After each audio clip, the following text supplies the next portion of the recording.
Hi hello friends, welcome to మన విద్య. Daily current affairs అనేవి మన ఛానల్లో ప్రతిరోజు చెప్పబడుతున్నాయి. సో ఎవరైనా సరే ఈ ఛానల్ని ఫస్ట్ టైం విజిట్ చేసినట్లయితే ఛానల్ని సబ్స్క్రైబ్ చేసుకోండి. అలాగే మీ ఫ్రెండ్స్ అందరికీ షేర్ చేయండి. ఈరోజు కరెంట్ అఫైర్స్ 18/5/2021లో మనం చూసుకున్నట్లయితే ఫస్ట్ వన్, ఈరోజు నేను మీకు ఒక క్వశ్చన్ అనేది చేస్తున్నాను. దానికి ఆన్సర్ వచ్చేసి మీరు కామెంట్ సెక్షన్లో కామెంట్ చేయండి. దానికి ఆన్సర్ నేను రేపటి వీడియోలో చెప్తాను. సో ఈరోజు క్వశ్చన్ ఏంటంటే, ఏ రాజ్యాంగ సవరణ ద్వారా ప్రభుత్వ ఉద్యోగాల్లో పదోన్నతులకు సంబంధించి రిజర్వేషన్లు కల్పించారు? ఏ రాజ్యాంగ సవరణ ద్వారా ప్రభుత్వ ఉద్యోగాల్లో పదోన్నతులకు సంబంధించి రిజర్వేషన్లు కల్పించారు? ఏ 85వ సవరణ 2000, బి 84వ సవరణ 2000, సి 81వ సవరణ 2000, డి 79వ సవరణ 1996. అలాగే ఈ ఛానల్లో ప్రతిరోజు కూడా కరెంట్ అఫైర్స్ చెప్పబడతాయి ఫ్రెండ్స్. సో మీరు ఖచ్చితంగా ఛానల్ని సబ్స్క్రైబ్ చేసుకోండి. ఎందుకంటే ఈ రోజుల్లో కరెంట్ అఫైర్స్ అనేవి చాలా ఇంపార్టెంట్ అనేసి మన అందరికీ తెలుసు. ప్రతి క్వశ్చన్ పేపర్, ఏ ఎగ్జామ్ పేపర్ మనం చూసుకున్నట్లయినా సరే ప్రతి ఎగ్జామ్లో కూడా కరెంట్ అఫైర్స్ మ్యాక్సిమం ఎక్కువ క్వశ్చన్స్ అనేవి ఇస్తున్నారు. సో ప్రతి ఒక్కరూ ఫాలో అయితే ఉండండి. ఈరోజు ఫస్ట్ వన్ మనం చూసుకున్నట్లయితే, నల్సా ఎగ్జిక్యూటివ్ చైర్మన్గా జస్టిస్ యుయు లలిత్ నియామకం. నల్సా ఎగ్జిక్యూటివ్ చైర్మన్గా జస్టిస్ యుయు లలిత్ నియామకం.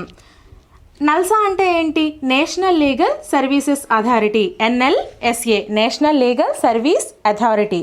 ఈ నేషనల్ లీగల్ సర్వీస్ అథారిటీ అనేది ఫ్రీ లీగల్ సర్వీసెస్ కోసం చేయబడింది.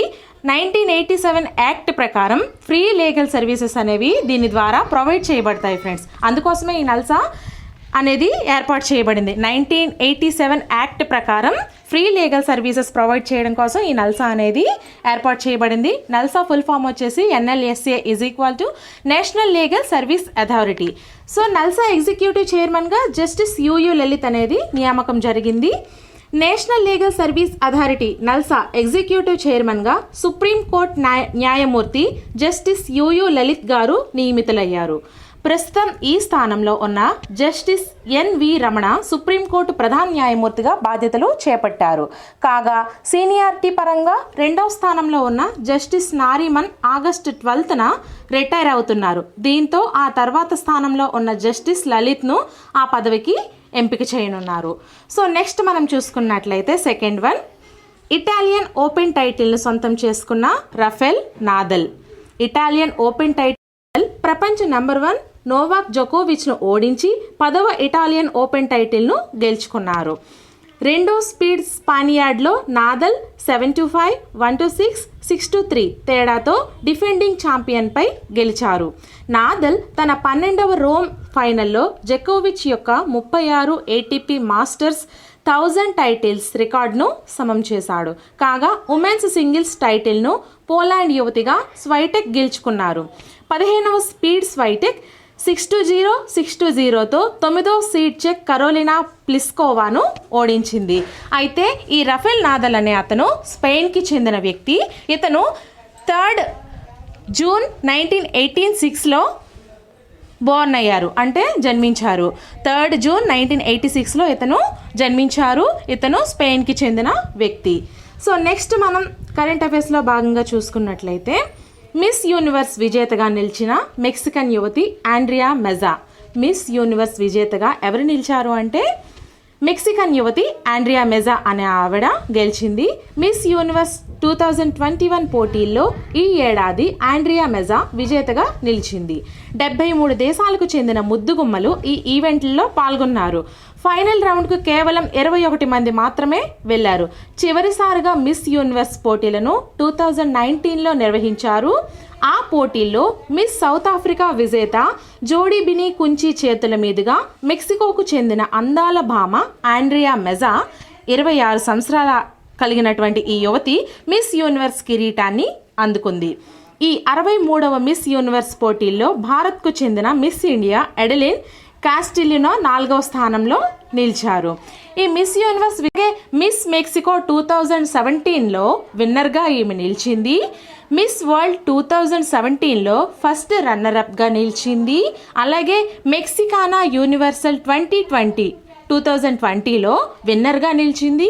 అలాగే మిస్ యూనివర్స్ 2020లో విన్నర్గా నిలిచింది. ప్రెజెంట్ మిస్ యూనివర్స్గా కూడా మెక్సికన్ యువతి ఆండ్రియా మెజా అనే ఆవిడ గెలిచింది ఫ్రెండ్స్. సో నెక్స్ట్ మనం కరెంట్ అఫైర్స్లో భాగంగా చూసుకున్నట్లయితే ఆక్సిజన్ ఎక్స్ప్రెస్ అనే పేరుతో ప్రాణవాయువును రవాణా చేస్తున్న భారత రైల్వే. ఆక్సిజన్ ఎక్స్ప్రెస్ అనే పేరుతో ప్రాణవాయువును రవాణా చేస్తున్నటువంటి భారత రైల్వే కోవిడ్ బాధితులకు అత్యంత అవసరమైన ప్రాణవాయువును అందించడంలో భారత రైల్వే కీలకంగా మారింది. కోవిడ్ బాధితులకు అత్యంత అవసరమైన ప్రాణవాయువును అందించడంలో భారత రైల్వే కీలకంగా మారింది. ఆక్సిజన్ ఎక్స్ప్రెస్ పేరిట ప్రాణవాయువుతో కూడిన ట్యాంకర్లను ఒక చోటు నుంచి మరో చోటుకు రవాణా చేస్తూ అరుదైన మైలురాయిని అందుకుంది. ఈ ఆక్సిజన్ ఎక్స్ప్రెస్ పేరిట ప్రాణవాయువు ఇప్పుడు మనకి ఆక్సిజన్ చాలా అవసరమైంది. అలాగే ఆక్సిజన్ నిల్వలు అనేవి ప్రజెంట్ పరిస్థితుల్లో తక్కువగా ఉన్నాయి. కాబట్టి దీనికోసం మన భారత రైల్వే ఆక్సిజన్ ఎక్స్ప్రెస్ అనే పేరుతో ప్రాణవాయువును రవాణా చేస్తుంది ఫ్రెండ్స్. ఈ ట్యాంకర్లను ఒక చోటు నుంచి మరో చోటుకు రవాణా చేస్తూ అరుదైన మైలురాయిని అందుకుంది. అంటే చాలా గొప్ప ఘనతను మన భారత రైల్వే అనేది సాధించింది. గత నెల 19న ఈ సేవలు ప్రారంభమయ్యాయి. గత నెల 19వ తేదీన ఈ ఆక్సిజన్ ఎక్స్ప్రెస్ అనే పేరుతో ప్రాణవాయువుని రవాణా చేస్తున్న భారత రైల్వే సేవలు అనేవి ప్రారంభమయ్యాయి. సో అప్పటి నుంచి మే 17 వరకు ఆక్సిజన్ ఎక్స్ప్రెస్ ద్వారా మొత్తం 10,000 టన్నుల లిక్విడ్ మెడికల్ ఆక్సిజన్ను సరఫరా చేసినట్లు railway board chairman Sunith Sharma liquid medical oxygen ఇది గుర్తుపెట్టుకోండి ఫ్రెండ్స్, సరఫరా చేస్తున్నట్లు railway board chairman Sunith Sharma గారు తెలిపారు. అలాగే నిత్యం 600కు పైగా ట్యాంకర్లతో మొత్తం 13 రాష్ట్రాలకు రైల్వే ఆక్సిజన్ను చేరవేస్తుందన్నారు. 600కు పైగా ట్యాంకర్లతో మొత్తం 13 రాష్ట్రాలకు రైల్వే ఆక్సిజన్ను చేరవేస్తుంది. అలాగే ఇలా ప్రతిరోజు 800 టన్నుల ప్రాణవాయువును రవాణా చేస్తుందన్నట్లు ఈ సునీత్ శర్మ గారు చెప్పారు ఫ్రెండ్స్.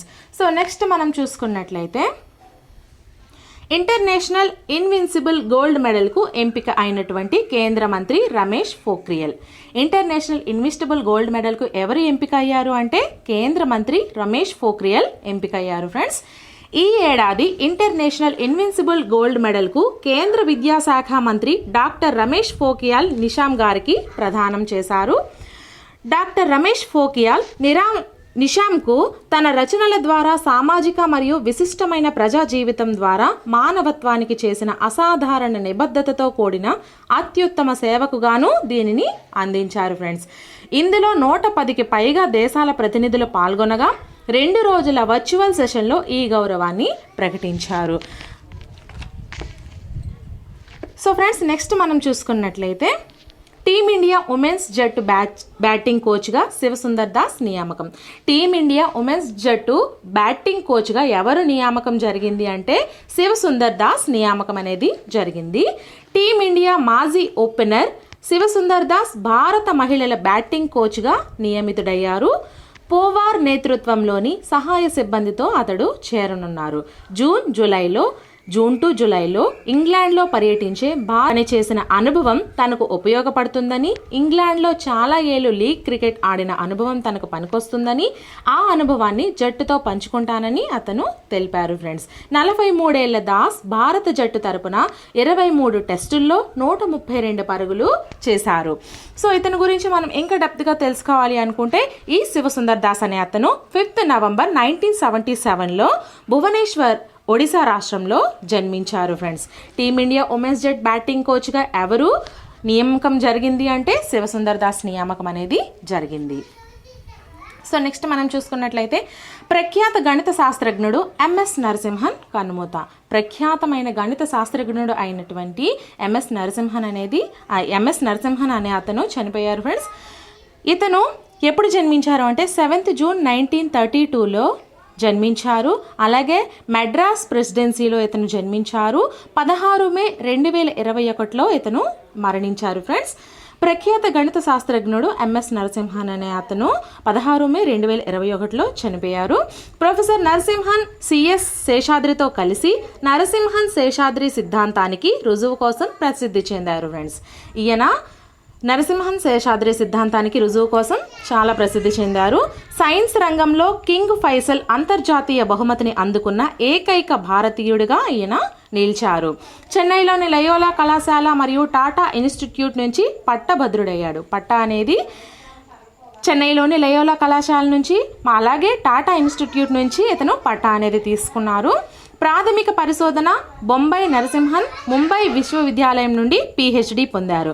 ప్రాథమిక పరిశోధన బొంబాయి నరసింహన్ ముంబై విశ్వవిద్యాలయం నుంచి PhD అనేది స్కిప్ చేయకుండా లాస్ట్ వరకు చూడండి.